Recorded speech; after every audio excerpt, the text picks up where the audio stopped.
Mario dite, malualde kabale lori al coraje canacho. Marketungal mariare diop. Malual bache markele ne market ding de cholo. Arang taginam nama taginam agriku. Dualdo. Kamaya. Whenever I tell her goodbye, I cheer with the check clean trial. I am my detail, my lord. The burger and good work. Where I can I chat, where I can believe. Area I yell away. Marketungal, Maria Rediop. I call getting away. Yamalal baca marcel and marcel ding the cholo. Rangi takinam nama takinam agriku. Kudal don kau Queensland nanjal. Kau kudal. How are you? The yarawe. Nada. Kiruan. Anyang ko la nyang che Canada ron. How are you? Che weron Canada am. Ana che betai balang Queensland nanjal du balang da. So ko Queensland akar ba ke acha ke you are ke nang a very ko ka kin you kan Michael Iton kudwal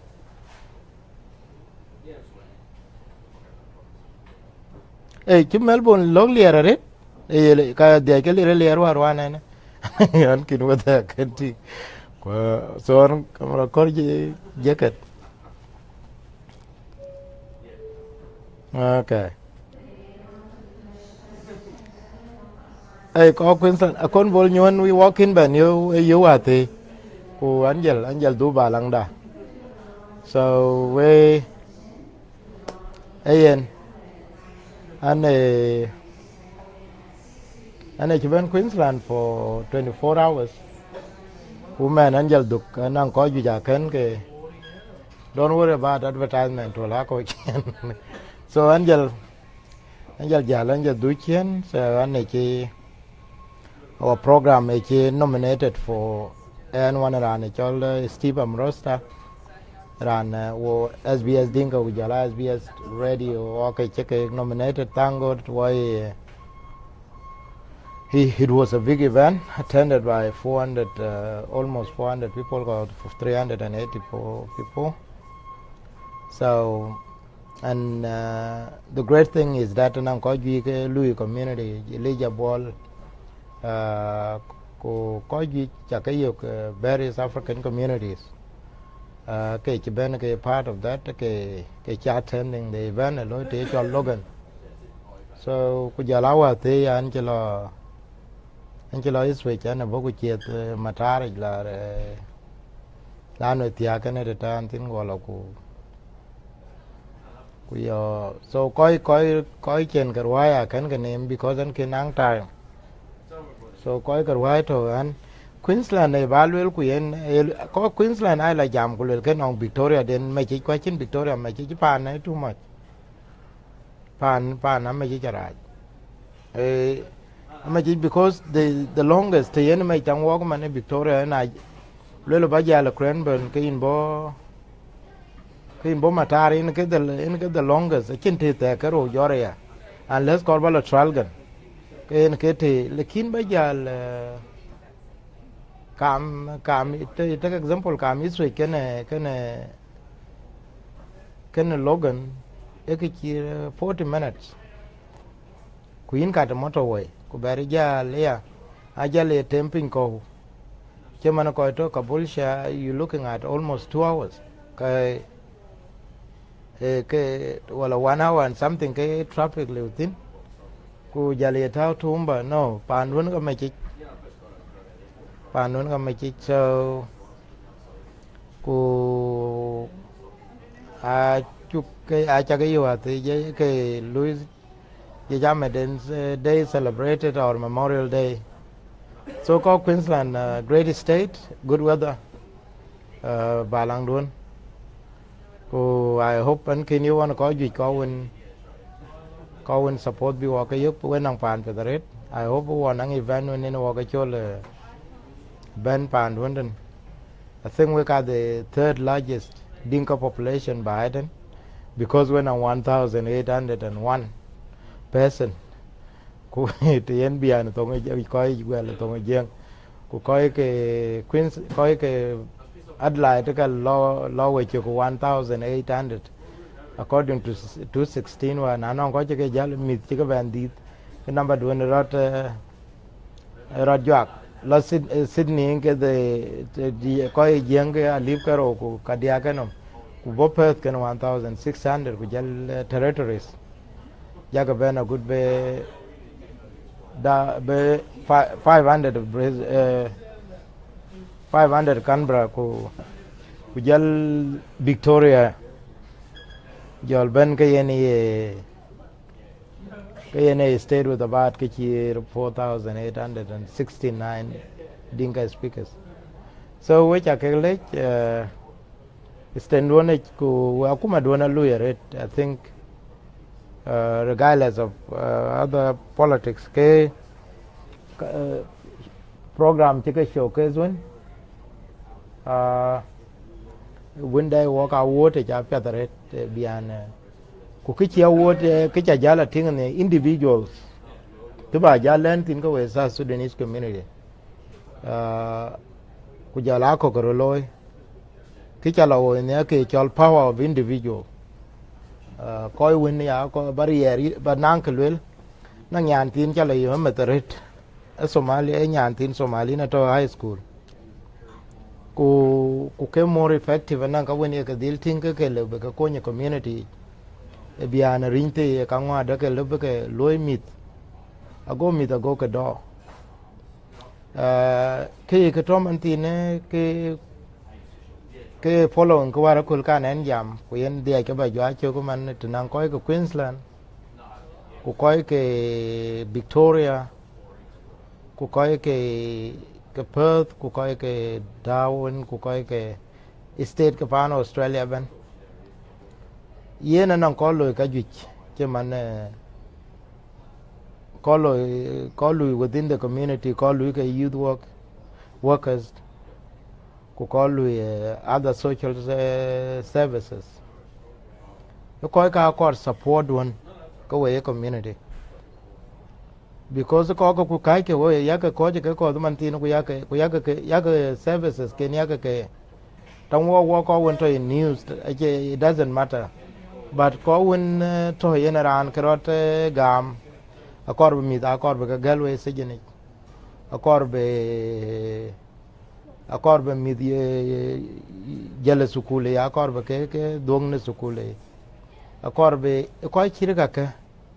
in the power of individuals ku ke ka nan ke dit kun ke community den man ti na ayen ken kana kar ka ba culture akor be culture be tembe were ja kan lo ware ko do kororot ku en ga wer ba wono ke ya we ko Queensland do kororot we ko ba temba bu ko lo bi ko na ci ko lo ndo ko to na ci be ke na ton ku ci ra lo nyim bi cho le ku na ye ku le ke ci ya ge na wo ke ite da jalat ni ka chen ke yo ku yo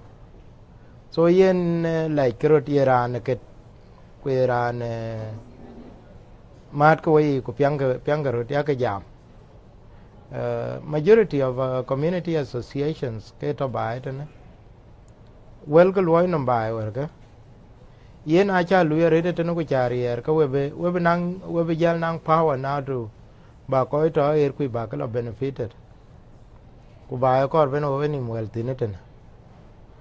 because te cha yu tanga ku ma che man population ne chi wala wonang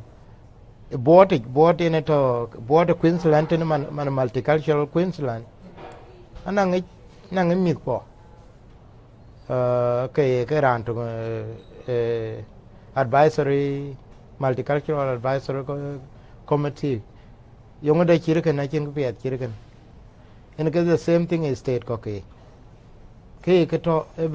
be ko information belum ko ba ko lom ka ko yen krot ke your power and use it for your own benefit ke yen kan gana ba ko kon ka to irete na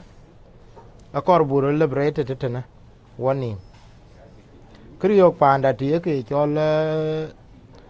wo ke lora ke chu to wo ke bule chu to wan lel ku ba bo be ku ke kin ku ben ta ke ku lel ku na che bul ja la po la ko ba ngolo ka ka mana ke garir wo ke ne tanda ya war bi wo ka ir wo chi bena ir ko wo no ali warer ke dai arer ni hung arer te tiara kin ko ben so an bi jal arer kan tinga yi miau ke te ga lo me prete te na chin da ke dai arer te de ni ne ye ani anyilan che ga lo first class so ke kar balwe ke kar balwe ke wo ko Queensland ku jala ko we stand one chatting the anang initiative jujaret chiman stand Victoria anang initiative jujaret lekin tung kpielto society yo ko kpielto society pan ka waja yen chatting man na ye lo indol ku tung chata ka lo yen baloi a lo ba mi dalo kuru chare ku bar ku jam ke ku cho project do dit ke yini to gin lo difference randa nyari na bi ben join kulor kin lo ku do go ting spend your money ku tom lo kin lui you will be recognized for that one day create ke to man communities ko yi ena lo ku lo ran ku le lui ya ka lo bla dak ku yena ko we ji ku na le dak ka ci ber du jor ko lekin that's ke ti dire pana ka waja ba effective volunteerism when you are volunteering we are making sure that ba we ba ko kon eto ko kan wa ke ba wen we kan ke ku ba jal du ba lang da I hope an jinang time ba yugo no we kan ko war ja ke yon ti jam ku an ji yo ko ji an lu we ken so de cha yo no ko ji ke ba lang don ku ba ba nang nin ga ro an kin ka nang nin ga ro diak Queensland ana ben ku do mena ben ba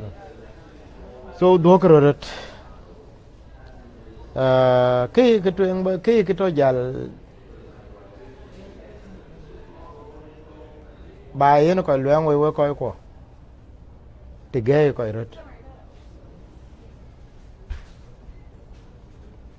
ko rat ko ba yen lwen we ti ki ko ke ni we rat ku ba ro ko nyo pe ka chiranda pe be ben da pe be ka kon be ni don't expect any person be choben mi agu jal ka kon be ni ku le kin wan we ke what I've discovered now ke da ananga ka ji wan wo ke mana ko ko mi kon ti lo chare ji ke de na mi jor wal ke na mi jor miau ke na mi jor crime ke yen ku kuna loyal ko ale ko le ku ye lawyers be na ben lawyers a ti ko be pio achin voluntary work anang pro bono ato ba ite na lebeto ku pro bono jal ke nang lawyers ke da na cha ko te man ke lawyers ke tier ke kon ko gali wa chi ko kon yong kunang anora lo indul ku lo ke chol community awareness balo ku yetom lo state website kemane office of the attorney general ku yug information ni chi gore ten ku taw ke passion dun bina jam yilo la daga inchi pira daga chi war diar kemane diar to baiten ka ju man biana diar wo werka akin are under represented ka ju chin diar ko wa sa Sudanese kiran jam ka ken kiran jam ka ju ken kiran jam ka nwan ke anan ka ye ke chol women health issues kiran lwel ka somebody need to come up ku be jam about them kwa chebe kwa jam lekin somebody need to talk bigger pure bi ngai because ke yaga pinga chori yo je rio cha lebran cha to pe na meten ka rio e krai to kan yen ku ke ade ka kon because ke chola leng na lor ku pin keda na ben man ku ben ku ganyi ne tene ku le anang ke dia na ka nang ke dia na kan ku na ka ne ya no la ku no la ka no la e ka le ka pet ku lor ku ting to lo tang ra na ro ya yin lo ka yin la ku trust when chi yen in e la jar e ken man ti ne ba ten ko wo ko chi ben pa na gir a cho ko ju a cho ko mun rot kan kuna chiran chira monye na muran ke de ye ke rana to ko ku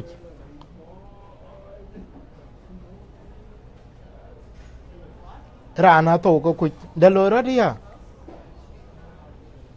dia ke de ban jam tin nang ka ye ke cholo le ko yitin tin nang ke mun ni jam a chia ke me chen ke jam ku jola many of the community social workers are jam mental health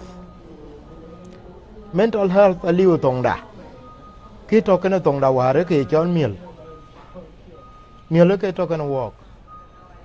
ai le la nga miel lekin ka ju ja anwan ko ba tin we ko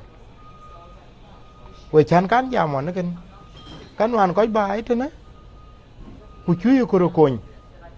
ke yen wai yen wa le be ko ke lwen we wa chen tak e ko no adier e twan ke chorio e twan cholo tor ku lo tong le lo yi e twan ku ka ke ben ayin ke ku ke chol emotional support ayidil niar kine de banang emotional support ke ka ke mana chene ke riyo ana yu rot ke yen anan ke dun wanin ke riyo because in ngei la jam ku war ter ko wai jur chol jeng wer ko wo ke mu ko rai ko ke yu ko mu yu wo jur chol jeng war wo ka ke na dwan ke tik ran mole ye chen na dai ting ki tiak ke in mit pioret te dai in ting ki tiak why because ake yu ke tinga chang ne le kuna ye chang ne le kran ba tin kuna ran chinang ke cha victim of economy ba tin che di har ka pe kurore why anang wonang ko victims of economy ba tin why why de ko wonang ko victim ka tang da take example ba tin man che man ko win che cha ben war tin Iran chitik la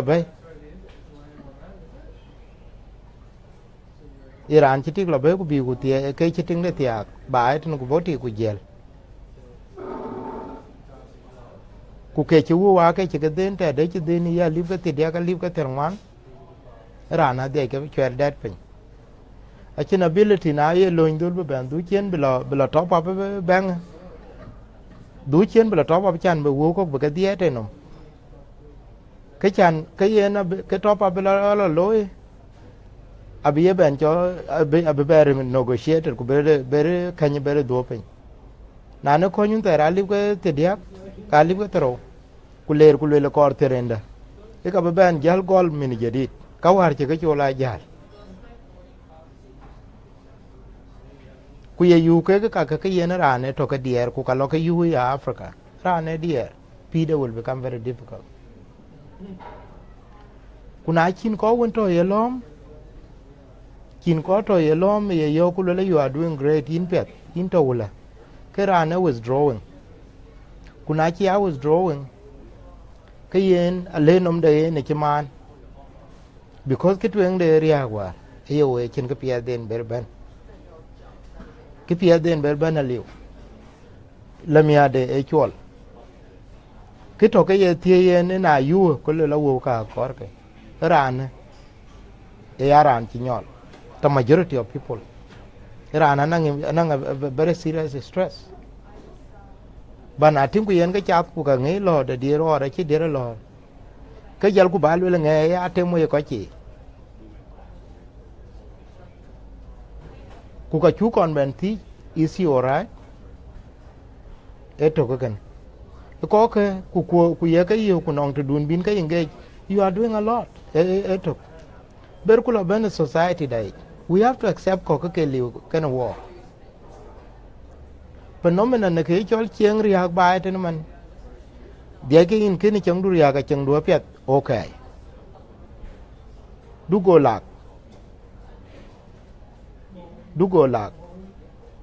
dia ke in ke ni me jal bai men do ko du go lak duranti en man an ko mi te mi cha to bai ajal ko nyet ajal ko la nyal do I know where they will be in the next 2-3 years? No. Achanye. Adaka yo ka ran kun lwa la nga ku mu men man. Adaka yo ka ran kun lwa la nga ku mu men de. Because an ku piden te ben latin. Ki an wer kire ken lwel diar. Wanang in our society man. Wanang diar king ken mit ka pai. Ku diar king ken mit ka pai. Anang kaler ke katin acha ka nyin le kin anang kaler ke katin based on situation cha monitor ku terere antin ku tianda anang kaler ke ka through ku ka ba ke temba ke jir dia to ba tin man kan mit ka pai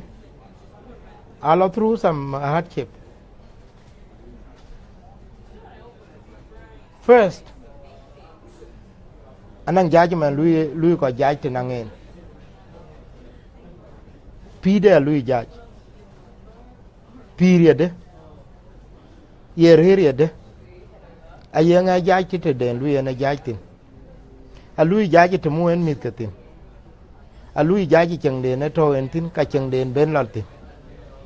e ka ke ben ku jol ka lo ma la ka bo ku yetim ku yen ba e ka ma den de ana men pinge ku ka nang men chi e ping tiang ga ra na te chenom jarom tin ana men pinge wana men chi e ping jaji men society ton tin jaji men te jelen tin ku tang te ben latin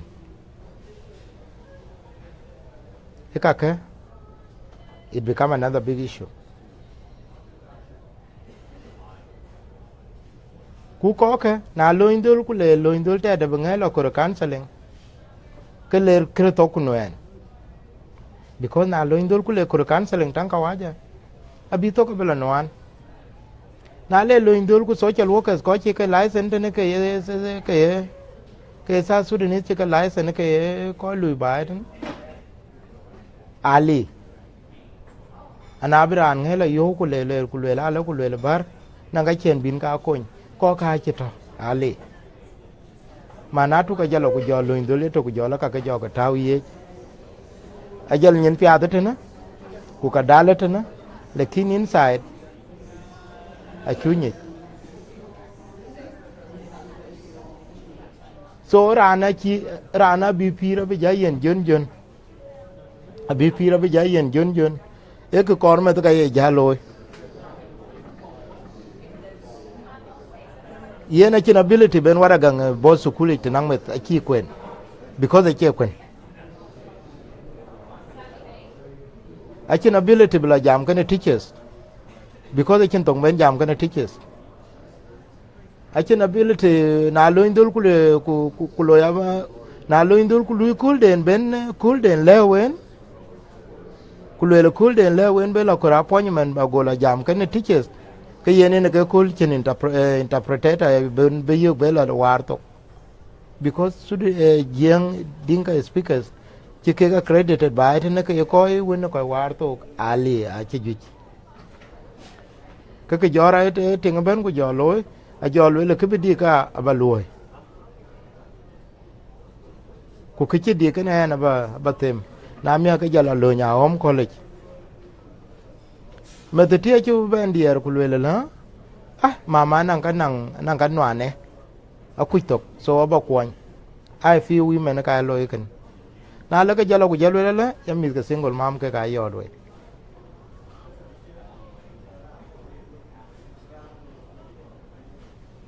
ye support bu jamu ya ke support bu ting ya ku jem bu ka tem bu ke bu re jama dia men ran to ba man nan ko won to be ke ni che man ne jamen mi che an che na chi jal gen mi men du ku chi jal run ga tero ku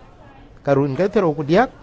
chen university chen na tul ke injal jam ya ma ton jal jam jal piu du ku jal lo ke an ma ton a ba chi ba na cha ko men du lom a ke lon de jal yo ka bi lo ya bi jalo abi jala improve ko bi lo because abla nang managers ko bi discipline ko bungo rana chin be na wore lekin mi ko on de run ke tier to run ke tier ku bet akor ben wo ke dier ben ku bu nang collective understanding bu pir mung ben wo ko mutune bu ya takaj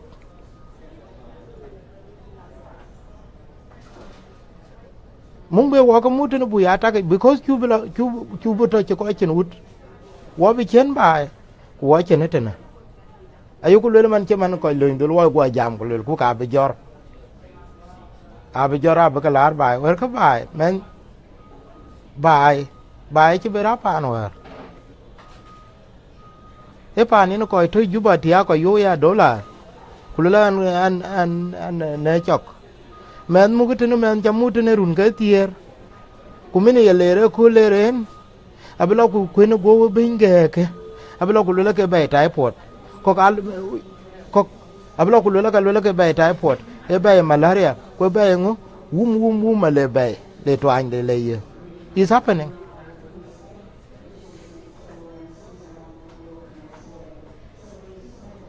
men ye ya gudwar bai men bai ku jor wur ke ye chwin chame chwin che ni ku lo ku le yin cha ka ye cha yi ku do me ya men bai ke che to wur men wur ku lo be bai ka bo ku ber pie chi chame chwin pien men jor Australia tena men jor Australia tena ku lar bai ye le ke pien ngo to ke abla tai ku na le tai ke fi mi dia ka kai ka bla di yongu chi wo ka jam ya ku le ku we yu ku ka ku te ku bu ka ya jam a chi ko da ga tum ka ja ping wer ka yen we ka tum lo pe ai chi man pen to ka ba were ba to we ya ka lo ku ko te ke lo ka ba be kyo ku bo ku nyoy ke pe nyone ke ku pyang ke lo ke ka understand ke ni e phenomenon pa na ka wa jaten nyai ke man tine je lo ka nong tong de no tong de ni ke jam alu bi kwele te na le ran man ku le la POR ye ke na ting ma tin ka jam ku le POR or PIR la ka na wil ba ka yo ki chir wil ka ter ber nang new app che ben be be e go ware ji tong je yemi di ke jam mi de chan ki ko ken ki ka be ping ba tene ke chol me te juda pe che manene lo indol ku la wo be pir ba tene wo kor wo pal mi ko bu ka yamu de pa war tere ni pa ne me diu tin ay le jeng a che ka wa ja to te ka nga alwela me nin choli inde we go e idol me ku ye chole nak ku ye chole yu ku le to le dol mia ke man na kin ke ye ban ping tin angin na bere lo indul a wil ka jeng ka na bere lo indul ka la man rio ja lo ke pio jabror a chi ko ja chi pio jenak a pia de ne mun ya ko le ben wa ko mu na giren ku le okay lo ke streamline da mung den wa den wa mung den ne wa mu ke because me te lo indul abla pa na melen abla pa na me we abla wari ke abla poluti ke yena a jo society lo ko lu che bai te ne man pa na we be yo no pa na we be yo no ku pa na melen be yo no ku pa na ngaran che ben ke go to bai ten na beri ye lo indul man ko kan be ke bai te na kor wai ko ya ko kan jel tao ko ya ke mun chi ke be kan yu chi ke chu ke ako area kul tong lengali ti ko yong tong lengali de ye chole cousin ben ku jala nis ku nephew ye nyana molan ka won molan ka ye nyana molan ka nyan ku ka nga ye manum tong tin to ka che a chimi de te emi te ye ka liam nim cousin so ki to kene ka tang wo ko man tin ne e bu pi da bu wel no mit ku bu wel bu ka pin ko bu wel bu ra jam ku bu ya la te ma ku chu jam ka chi wa jam tin ye ku ben ku jam ku na mi ka wo lo ku ber ku lo ku tam ku jam ku ber ku lo ku tam ku jam ku ber ku lo ku tam ku jam ku lo ku tam ku ki ye le la ke ye ku lo le na ki ko na pin ene man ku bo social media jadid be na bo facebook nan ka ke snapchat nan ka ke YouTube nan ka ke nga nan ka ke amendu nan chi chaka pir pan Australia yene pir a pir pinam ak yene kor banyi akor man pir chen pir pinam akor bato woni yene ya baklo banyi ku baklo ya banyi ku nyoy ke pin ku jam ka tang koy won ke chin disability yo ku jam inga ye we wating man tin na ye ran wo ge jam Facebook e chan be tek bete ku be nyij bete kuna tengi ke nyi ja ko wo ko wo ko ji kuna ye jala yu ku le ka ba morot e ke nyij yen ke no wating ran wo ge jam live every now and then a che non ke nyi jaret ena be wedu no be nan ke pie bira la nyartin ka be pio mu biko wa je ko ko ki wo ko akor wo bu da e kriyo wo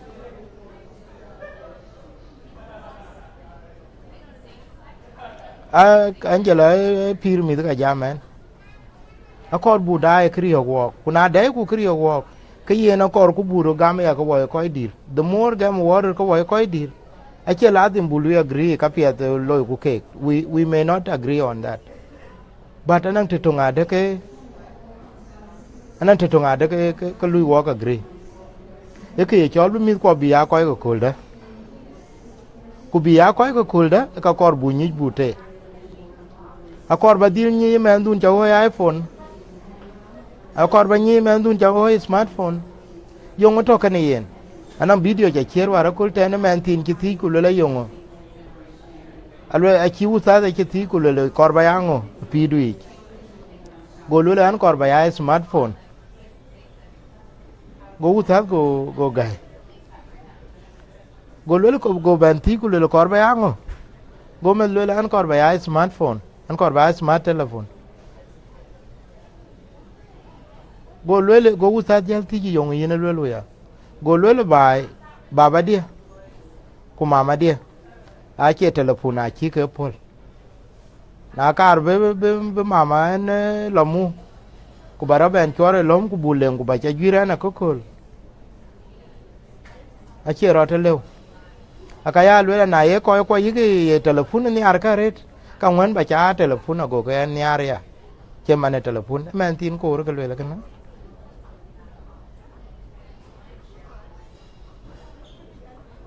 a video I just shared it produced in India. And when by share the lapuna go can the area. Kito na die come on Facebook a jitting to watching videos. They are popular videos around let coach. Na lat coach Kayin ping. Lakin alle ran ke chol pira piet buro lat. Man in a water lad man a water no. Tokuno. Man wa cholo wa lero ku bae ko ngir ti yen man di du na di ta ye jeng lela man di ku chai di yin ka ba tiyo che na bi tiyo yin ke do le jeng ku ber jeng be da le la wan bae ku le nyali na lo mo ko mia ka ngwa la ren ka ne mo ku bi mi che video cái nó mà đen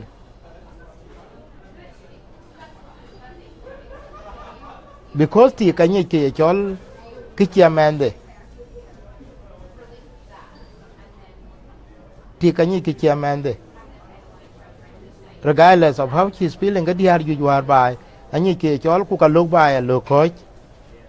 abedong ga blok a chol la pa na nga ku pa na nga na wo chi ja lu pin wo chi ben pin pe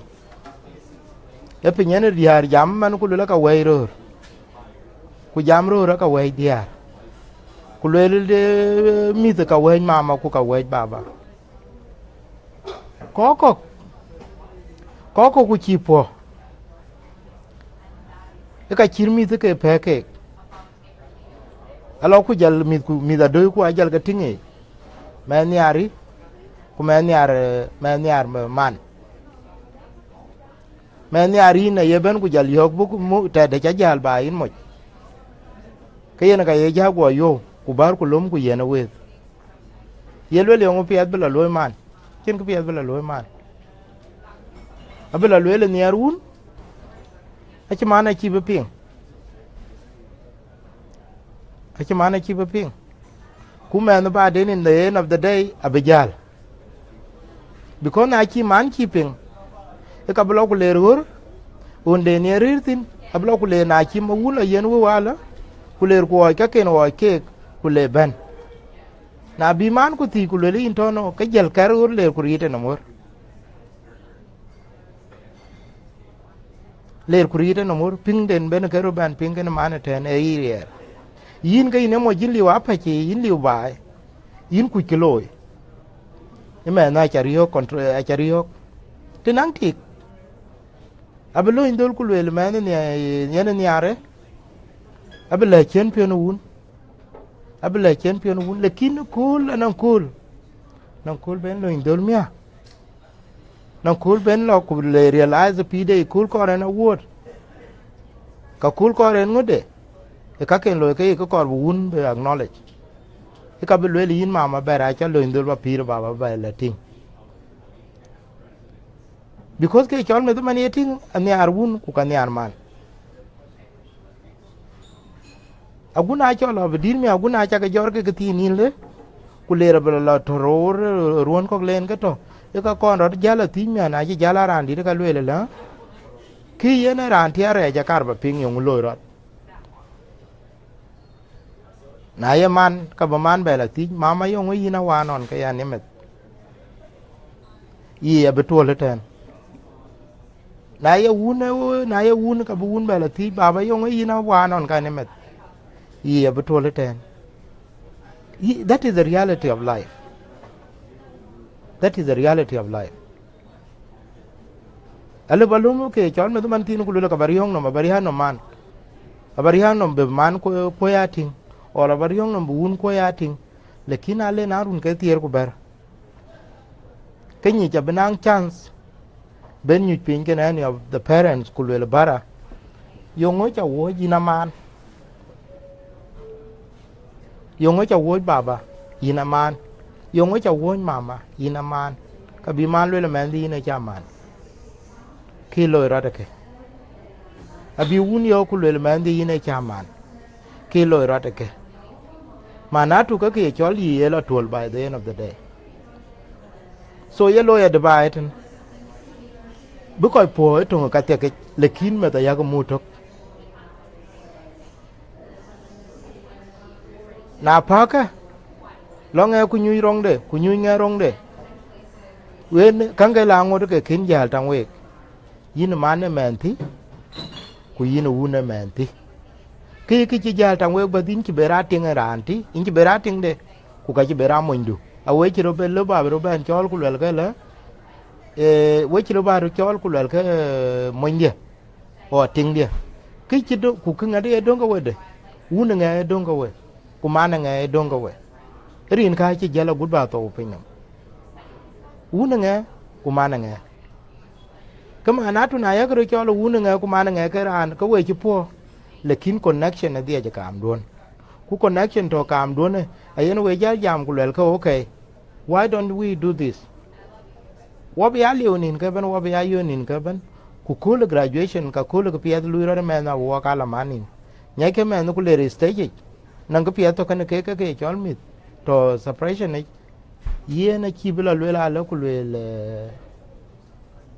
a chi bila lwe ku lwe because ki ko po abe lwe ku lwe mama dia to ku baba dia to mama dia ku baba dia a kin lwe yiti kan mo ja to e kan ne wo dia ke kor we ba ya making sure that ba met ba mu together yen ka pi to wa tin ko wa jenga ku yen ke ti jenga pa na ka wa ja tin pa na ka wa ja a jenga ke chol pi run ba dil tem pa ka ku tam ka ba ke chol men duon ba be mial because na le din mial de ke bi na chol mama ko bi ya chol baba careless cha po wala kan ko po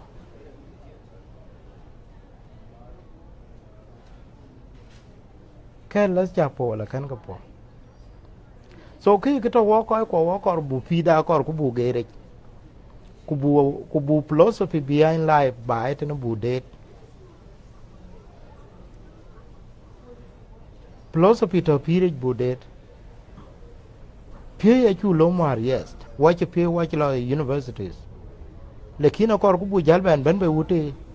ko bu ben be refugee camps ko bu ben be ruor war chen wo ke ku bu ku pan da wanim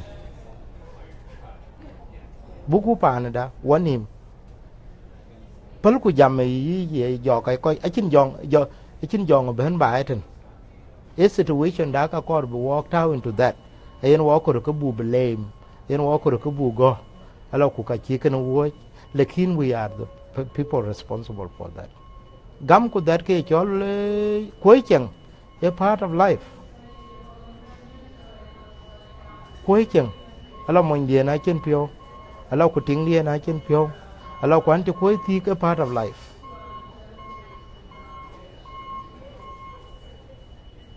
a part of life anti ku ti or anti ku ti a part of life e ke to won ta ra bo ke lwel ke a bo ke lwel ke en ka yen we na ting ke yen on chen jacob be ti ang ke nyan ke ai lubde ne rin ka mit ken tang ko won kwen bible che cha ke yo ko chang abo ko boton ko chang abo cha ka abraham e ku le man ne le nya abraham ko sab ko job molan thank you an be cha do pet thank you ko chang abo ko bo abraham nang diar ke dia ka nang le anang katura ko nang sara ko nang aga anang ko ko nge chang abo ko boya so ache kere aj biro bok ache ko bok ko chang mo nya chang ato ku ki ro jalo we ko ya ka kraj ya ka tem ba ya jawe ku ba ka piat ba yena window ki piat cha yena window ko kwa nang ke ye ko cho ben kur nang ke ye ko so ka kar ba le ke ko wa ko to pan australia lectures jen ya ke yen we ke a chan ko kur bina ran mun yang I was that I'm tung awake and a part of you and part of you kuki a korba lele ki chimana de yen walk or bu pir bu well a kor ku bu pir bu well ku bu tembu bu wanim cham ko wapir bu lui learn from one another ku bu cheng tok ku bu wel ko ku yu ko wa chrot ku bu ku jam wel wen nhớ của cái yes nghe năng phiêu của nghe trên phiêu của nghe năng à lekin phiêu đen thôi cái là quỷ lue thế diem water nano rani yo cái diar nano rani yo cái lue là in chỉ thế yên yo cái rani in trời lue yo cái rani của lue in chỉ thế yo cái in trời lue khi anh lue là yo cái in trời lue được cái chól tết vải thế nè, cô bảo biết thao phiêu cô lấy cái năng cái chól là năng cái điện chỉ riêng because anh chỉ tết first, nani lo nhá là, pano Australia thế nè mình ye cam lo nhá là cô to cái motor, ye ngắt tết cái, pano Australia thế nè mình tin ye coi cái đến accident cái coi nó pano Australia, tin là giờ mà nên cái này cái, ye ngắt tết cái. Chứ làm thật cái e kre ben so ku korba pyo jina ne ba ya dealing with kre ben kulele yen I will overcome this yin kre ben yin ben na ngan wala lekin I'm better than this I will overcome this. That if you have that concept as a way to approach life, man jai ku dwal. Ra wa ku dwal. If you have that approach to life, cái gì nó cái cho là lo quan cho tê ku anh cho quan ku ngọ ha liu ka jel akor ku buya sincere wonang nyi ku chimana de yen binchol depression man ayur wai binchol paranoia ayur wai binchol bipolar ato wai bi ke bana ato wai ku ka bana na wal pana kem adayin koñ in koñ lekin alor ku tawi non ku jalwele an chitret alo ku ngaya to kene alo ku no re chiter ga ala ku ngo yen cha jal ping en nalen to no kene nalen rande la cha brande wan rier liu nale ja chi yen the same power as rande ti ku ka chin ga men nale ja pin no tenangin ke ne ra chin ga men tenangin ni lo nya tenarande ka chin nalen chi ke ne na non ko ye believe nang ran men nya lik ku kana ran nier ran na tu le ya so du ra jal ta pin ku le yen ka cha riak because an men nya le or an tem ku an lo ya le it is not like that ku yen ke jong ka ban bai te man in ka no wo ko chiro goro uti because they think that I'm anke ayiran wo ka man yung yen ni ja man e because nom du ka chalwel ku le yen nga mana chen ka to Facebook wa we nya ko ji we badan we le ka wel je an ku ko ji we when a reason man ping we ken e either le ra no ku le yung ye le man ra le le no ku nyen na lum but ki to ka wa society ba ete na akor ku bu ke chol elwel ku ke lwel ku siasa ku ngo akor ku aya ka lo because I'm a journalist en ka yan politics en kan ka be because go ka kon mix lekin na ne an be pir approach man pir ba ete na ada kan cha bun kwan che ngo ku an jam ke chol pir je we are going through challenges acha ka loy a stress lich a stress dit a stress mung mit bai man tang diar awo den tang mit awo den tunang mit ku palaropin ku bagakan men char diar what they do spek goleting du bai ra bating met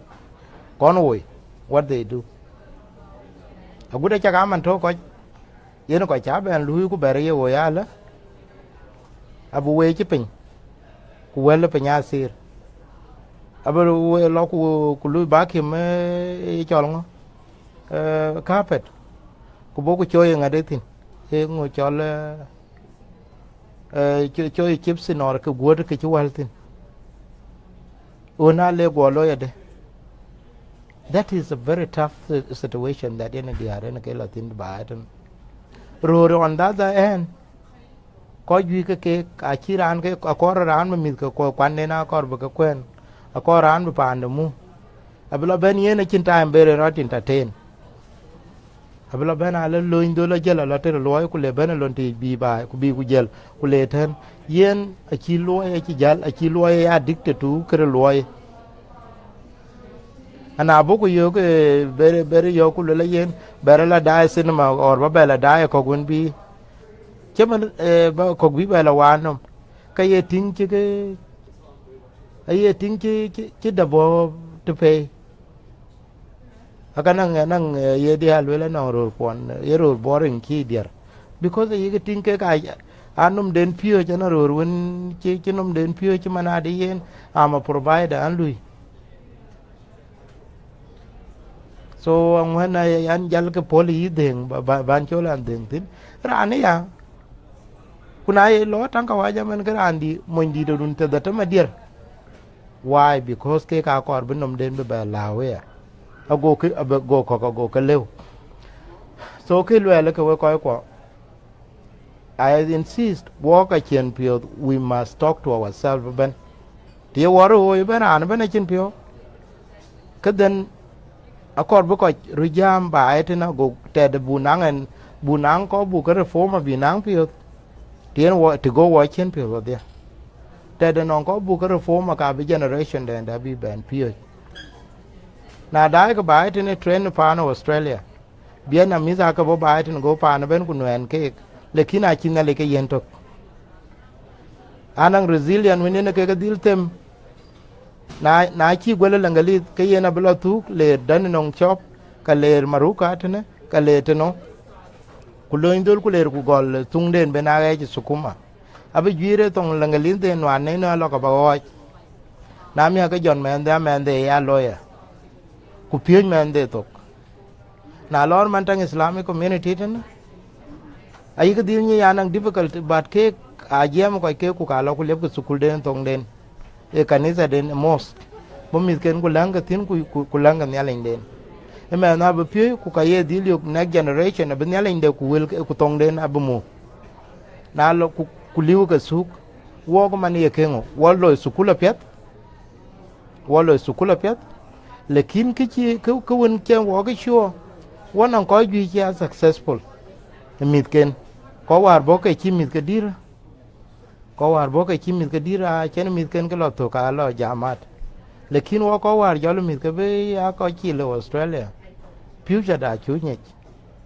but the more we are creating gap in the world ko wa te ko yi ke dir wo ko man yi ke bai wo ko bu ke ne yi bai lekin ati ngro te no wer ko anong ke chi members the community du ke te ko 300 ku lo ka pe ro tang ke ban ko ka mit pion nya ka bi loy ka pet ab community ba bi kon because ke na era no yo men de mashallah ku pande mashallah ku nom de mashallah ka yen yo be pen win be donated mia a chin be pen win be donated na you ken da do we lui to ka we ro dwer we period when activities respite program che man mit lo sejene ye kwet ko ka lo ide kwet ko kan ke chol community gathering che man kanisa kon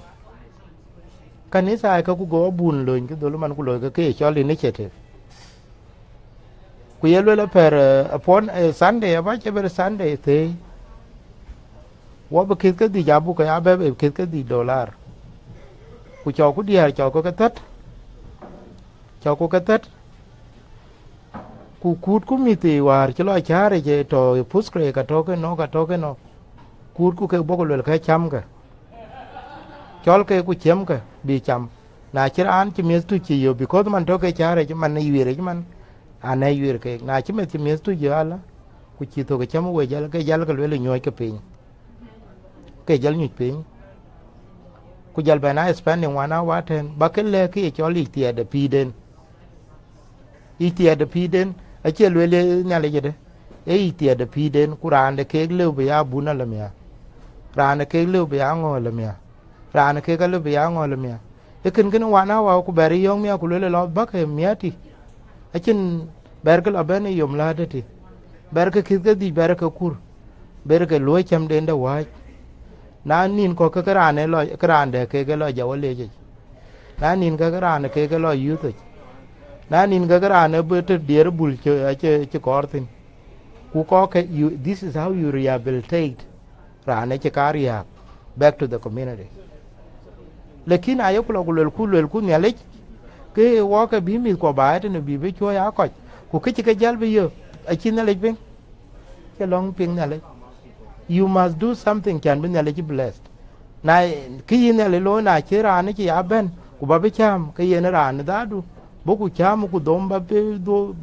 balle itiede achiran man itiede pin no meten tir an le ke lu chiran man ne ana chak ban la yu chare ke homeless kubar ku le itiede ki mana de yena be chang pe ta be in years to come ke man a chi man ke yen ne ke man we ko this is the opportunity ki Facebook a chi yen ko ha cho na ge ha cho le ko na pingan kan yu man ku la jan ding chang ko ben event ne ke camera ka chola bala tur kan journalist yes lekina nan ko bit ko ni kan community do ne ba da kira antin ke bi ko kon kira antin ke na ye ka chol ku ba ko le bara le woken ko kon community ato lekina ariyo because kira ande lo ka ping ko nyop ko win nan ka nan ke ariyo ki a kira an kon ke because ye ran dilo na le jam ka le yong ale bui angwen be tok der wer ka kuran ni kan cha ka jang jam kan we ke ran ni kan is the most wicked human being in pinam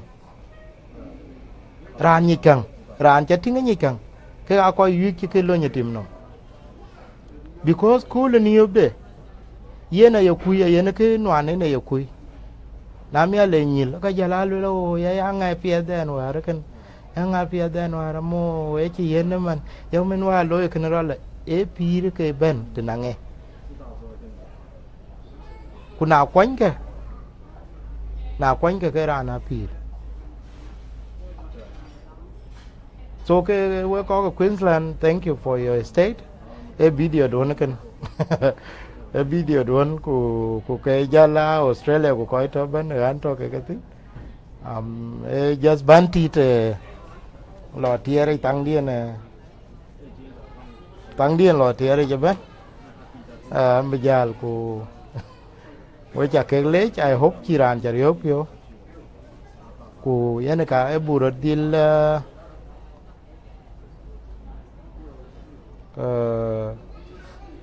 e buro dil ting the concept is very simple ton na chiro longe imbe cholo alma gudo na chiro longe imbe cholo ku yen cham ku wonim ku wongo do pir right trong của niệm ngồi đó pì đến cả bên nó năng cuốn bu quanh rất so yên nó bật anh qua bị gial bên yok anh giờ là bà lăng đó anh do Victoria có Queensland thank you we guys the first state can awarded so thank you anh cái state one cái này cái đuôn với đại dương của tàu bài cái đuôn bên với coi giảm tổng giang với coi Queensland so you deserve that right kukul đuôn năng kukul manona thì anh ấy che chan okra của giờ là cha bị thu ròn bài trên của cha là chel của TV của chel là radio so that is story now cái and chay now what so chay give me more energy again the community so thank you we what bây giờ vậy nhé anh ấy giờ anh đến chàng có phải trả lời bye bye